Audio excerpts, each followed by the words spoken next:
What's up guys, it's Riley with XKGLOW, and today we're gonna walk you through the complete installation process of our XKmax RGBW wheel ring light kits.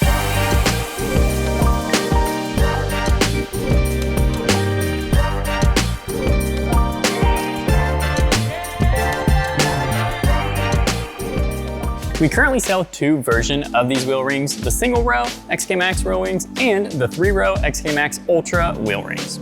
If you haven't already, check out our complete product overview for more specs and details about these kits, where we go over everything these lights offer in detail. But let's go ahead and take a look at what comes in the box. In these kits, you will get your 4 wheel rings, the extension wires that will connect the wheel rings together, controller, the switch wiring harness for the controller, and the bolts and nuts to attach the wheel rings to the vehicle. And of course, last but not least, the instructions and XKGLOW sticker. Now let's take a look at some of the tools we need to install this kit. We are going to be removing the wheels from the vehicle, so we're gonna need a jack and jack stands for when we get it off the ground. We're also removing some brake components like the caliper and rotor, so you will need the right size socket and ratchets per your vehicle. But for the wheel rings themselves, we're gonna need a tape measure, some binder clips, or some sort of small clamp will come in handy but is not required. We'll use an Allen wrench and a 7mm socket or wrench to tighten the wheel rings down. And of course, we'll need a drill and a 5/32 drill bit to drill the holes. The installation process for the single row and 3-row wheel rings is identical, but for today, we're gonna be installing the XKmax Ultra wheel rings to this Jeep JK behind me. So without any further ado, let's jump right into the install. So the wheel rings are gonna mount directly to the dust shield, so we've got to get the Jeep in the air, get the wheels off, the caliper, the rotor off, that way we have full access to the dust shield.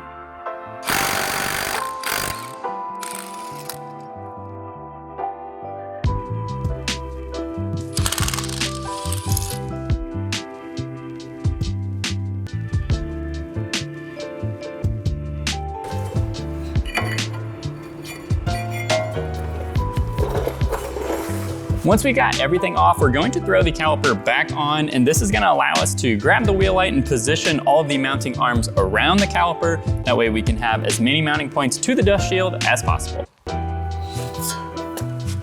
Now that we've got the caliper back on, we're gonna grab our wheel ring and position it to the hub. One thing to keep in mind is we are going to be routing these wires with the brake lines, so when positioning it, you wanna make sure that you line those up. As you can see, when I hold it on here, we are going to have a mounting arm blocked by the caliper, so we are going to go ahead and take a Phillips screwdriver and pop that mounting arm off of the ring.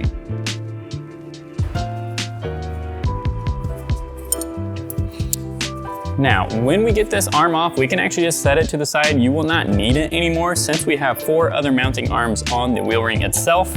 And once we get that off, we are going to hold this back up onto the hub.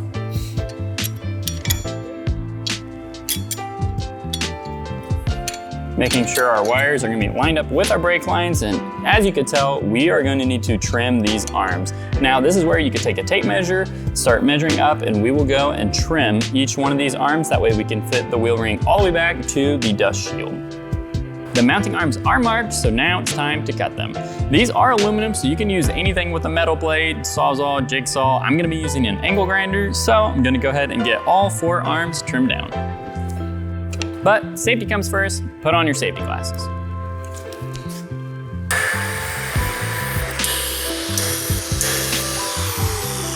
So the mounting arms may be hot after you cut them, so be sure to watch that, but it's time to take the wheel ring and see how it fits up against the dust shield.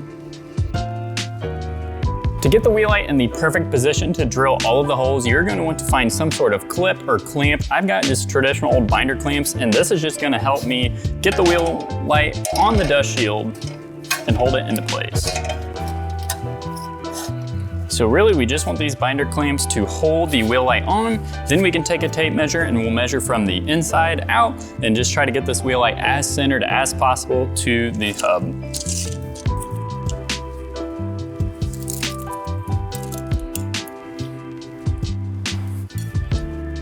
So once I know I've got my wheel light perfectly centered, I'm going to grab my drill and start drilling holes through the mounting brackets and the dust shield so we can get it bolted on.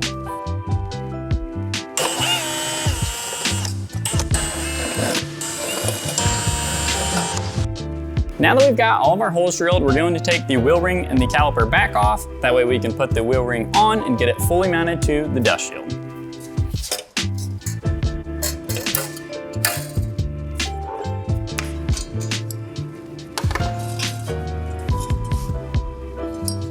So on some vehicles, you may be able to mount the wheel ring to the dust shield with the arms on this side, but on the Jeep, the rotor and the dust shield is very close together. So I'm gonna go ahead and finagle it to the back side.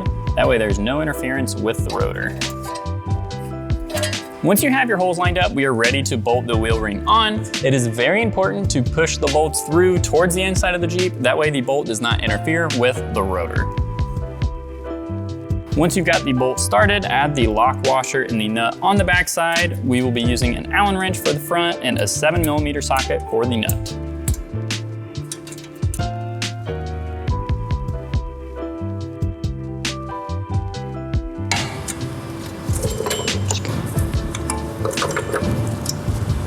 Once the wheel ring is completely bolted on and all the way tightened down, we are going to fish the caliper through the wheel ring, and we're actually going to go ahead and put the caliper on the rotor and then slide it all on together. Just makes it easier since there's not a lot of room to work with the wheel ring.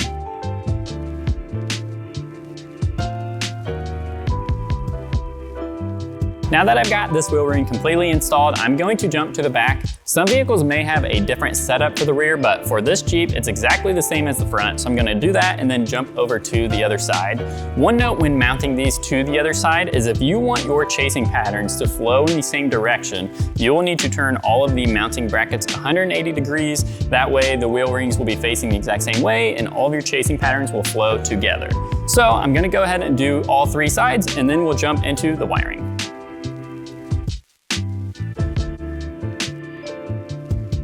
When wiring up the wheel rings, it is important to note that the male end connector is what's going to be plugging into the XKmax controller under the hood, so it is the longer pigtail coming off the wheel rings themselves. It will go towards the front of the Jeep. And when we are routing these behind the wheel and everything, we want to tie it to something. So either a brake line or on this Jeep, it's actually got an electrical connection back here for the e-brakes. So I'm gonna just zip tie these wires against that harness and keeping everything nice and snug and away from any moving parts.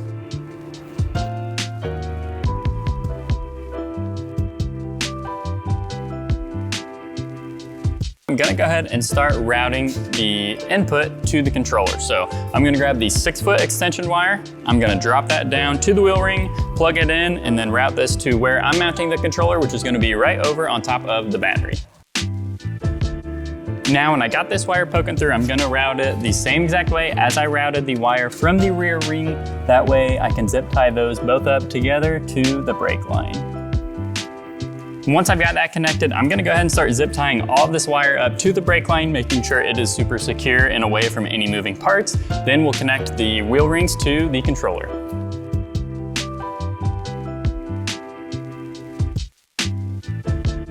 Now that I've got the wire over here from the driver's side, I need to do this exact same process on the passenger side and run the front wire up here towards the battery to be able to connect both of these to the XKmax controller.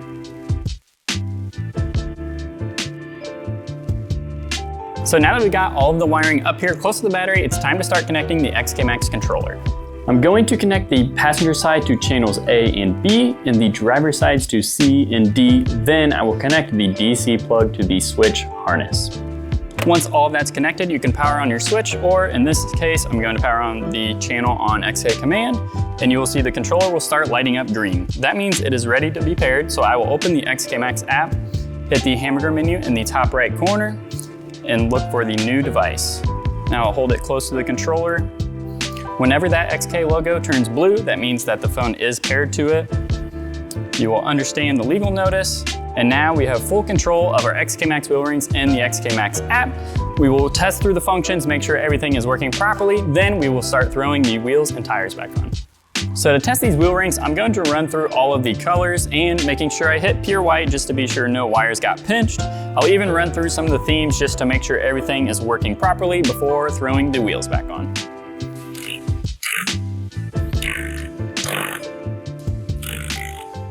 That wraps up the install of our XKmax wheel rings on this Jeep JK. If you guys have any questions about this install, be sure to leave it in the comments. Don't forget to like and subscribe to see more videos like this in the future. And if you are interested in our XKmax wheel rings, head on over to XKGLOW.com or just click the link in the description. Don't forget to follow us across all of our social media platforms, and we will see you in the next video.